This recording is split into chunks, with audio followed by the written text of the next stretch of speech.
ever had an experience that suggested someone else was in your house and just thought, I don't want to know, and left it? Sometimes, fear of the unknown just seems like the preferable option than facing a real, concrete danger. Normally it's nothing though. One time, the beeper function of my wireless house phone went off when I was the only one home. It could only be called from the living room. Another time, I swear someone took some change from my desk. They're all probably just slightly disconcerting tricks of the memory. But what would you do when something truly suggestive happens? Would you run? Or just ignore it, like I did? Last Monday was a normal day. I got up, brushed my teeth, changed into school clothes. A little parts of my morning ritual. It seemed like it would be another totally unnoteworthy day. Until I saw the strings. They were 3 or 4 thick twine strings in my room. They crisscrossed between the walls around my bed with one attached to the door. No way would I miss them before. I should have tripped over them. They were tied to pins in the walls, which had also not existed before 10 seconds ago. Nobody could have been in my room while I was in it, let alone set this up. It was early and my brain wasn't processing correctly. I simply discredited the sight, untied the strings, and left for school, leaving them balled up on my desk. It didn't get any better later. Outside my house, there were hundreds of them, tied between houses, around cars, across streets. This had to be some super elaborate prank. One of those hidden camera shows or a comedy improv blog. They had gotten everyone else to play along too. Passers-by were tangled in them, tying them to objects they were walking towards and away from, as if they had been and were continuing to follow the course laid out for them. I nervously continued my journey to school. On the bus, everyone except me was tied to the door. At school, groups of friends were tied to each other. Teachers were tied to their desks and boards. Oddly enough, at this point, all I could wonder was why I had been left out. When my friend Lucy sat beside me in first period, she simply plonked her bag down on my lap and rested her chin in her hand, looking right past me to the window outside. Hey, Lucy. No response. Come on! I didn't expect you to be in on this too! She sighed and started taking books from her bag. All her books were tied to her hands. I grinned and yanked one of the strings off a book. She didn't seem to notice. Instead, just simply disregarding the book completely, letting it drop to the floor without a moment's hesitation. I leaned down, picking up her book and placing it back on her desk. She took no notice. Well, if that's how we're gonna play it. I smiled, trying to look playful, but really just trying to hide my nervousness. I bundled all the strings attached to her together with one hand, then pulled them all free. She blinked, turning to stare at me. Holy crap! You're like a ninja or something. I've been sitting here for maybe 10 minutes. I smiled again, relieved that my friend had finally noticed me. Where did all these strings come from? Seemingly noticing for the first time. Well, I assumed you were all fucking with me. She stood up, backing into a corner. No one else in the class noticed. They weren't here just a minute ago. Do you see them too? Her tone made it clear she was genuinely scared. No, didn't you? I was interrupted by my teacher slamming the door behind her. Everyone except me and Lucy murmured a good morning. And still, no one seemed to pay either of us any notice. People have been ignoring me all day, I said to Lucy before turning to our teacher. Hey, dumb bitch! You can't teach for shit! No reaction. I'm getting away from all this shit. Lucy pulled a few strings aside and left the class. I followed, and surprise, surprise, no one else noticed. We wandered the corridors, leaving and entering classes as we saw fit. Whenever we untied a chair or book from someone else, it was like it suddenly didn't matter to them. It didn't exist. I showed her the street outside. There were more strings than when I came in this morning. Twice as many. We carefully picked our way through the tangle, making our way to a nearby coffee shop. Not particularly grand, I know, but what would you do in our situation? As I said, fear of the unknown sometimes seems like the safer option. On a few occasions, I suggested we untie a few more people. Lucy was opposed to it, remembering how terrified she had been.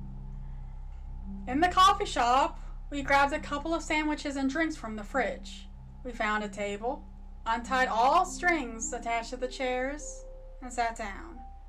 We both ate in silence, both of us too scared. Both of us distracting ourselves by watching the strangers in the shop, oblivious to the strings.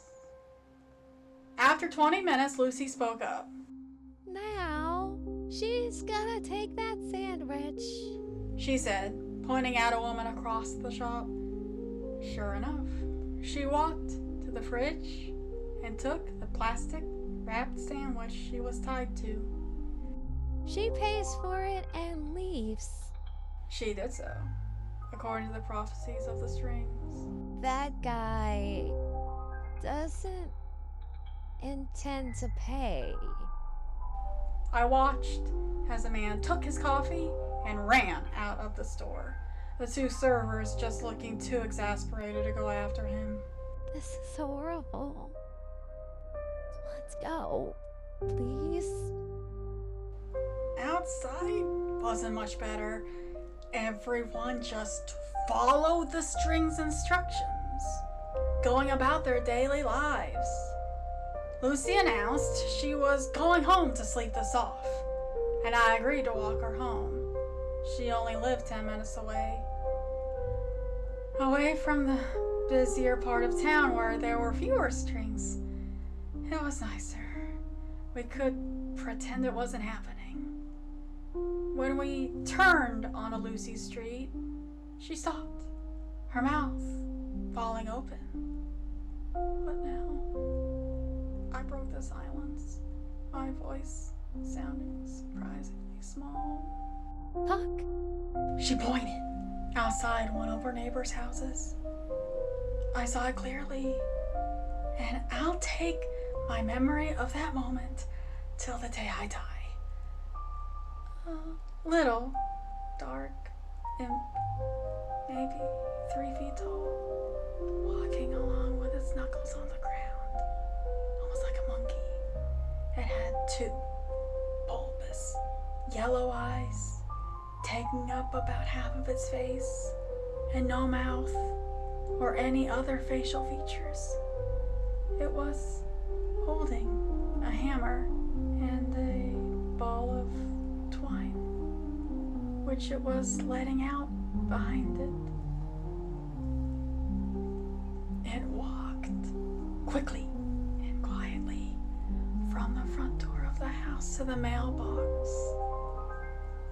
It stopped, hammered a nail into the side of the box, and tied its string around it. It turned to face us and stopped, when it spotted us. My bottom fell out even further than it had already been, but it just stared with a look of surprise and curiosity. You could almost say it was the more frightened one. Suddenly, it beckoned to us with its tiny hand. I looked at Lucy. She hadn't moved. I looked back at the imp, which stared back at me. I halved the distance between us, and then halved it again. This wasn't fear of the unknown anymore. It was fear of this little guy. Didn't seem like anything to be scared of. When I was a meter away from it, it extended its hand. Hi. I shook it and nodded in approval, blinking its massive yellow eyes up at me. So you're the ones in charge of the strings? It nodded eagerly. I called Lucy over, but she stayed where she was. There are more of you? Another nod. I wanted to ask it so many questions about what it was and where it came from. But it seemed for now I was stuck with only yes or no questions. Do we even have free will? It just looked at me, almost sadly. I immediately felt sick to my stomach and couldn't bear looking at the little monster anymore. I grabbed Lucy, who had been listening to our exchange, and now sat on the curb with her head in her hands. Come on. We entered her house, and I made her a cup of tea. When I found her in the living room, she had untied her dog and was curled up with it, crying. I set the tea down and sat beside her. I'm so scared. She whispered after a good 10 minutes of sobbing. I didn't answer. I couldn't. I'm going to sleep. She mumbled suddenly and was under within the minute. Sleep was starting to sound pretty good all of a sudden. My eyelids suddenly felt like they were being weighed down. I collapsed to the rug. And the last thing I heard before I fell asleep was the scurry of several sets of little feet nearby. I felt much better the next day, as if the whole affair had been a dream. I'd probably have believed that if I hadn't been awoken by Lucy's mother that morning, wondering what I was doing sleeping over without permission or something. Over breakfast, Lucy asked me why I looked so pale and nervous. I turned to her and smiled, mumbling something to her about feeling sick. But the truth was, I was scared because I couldn't see any strings and was wondering whether my actions were truly my own.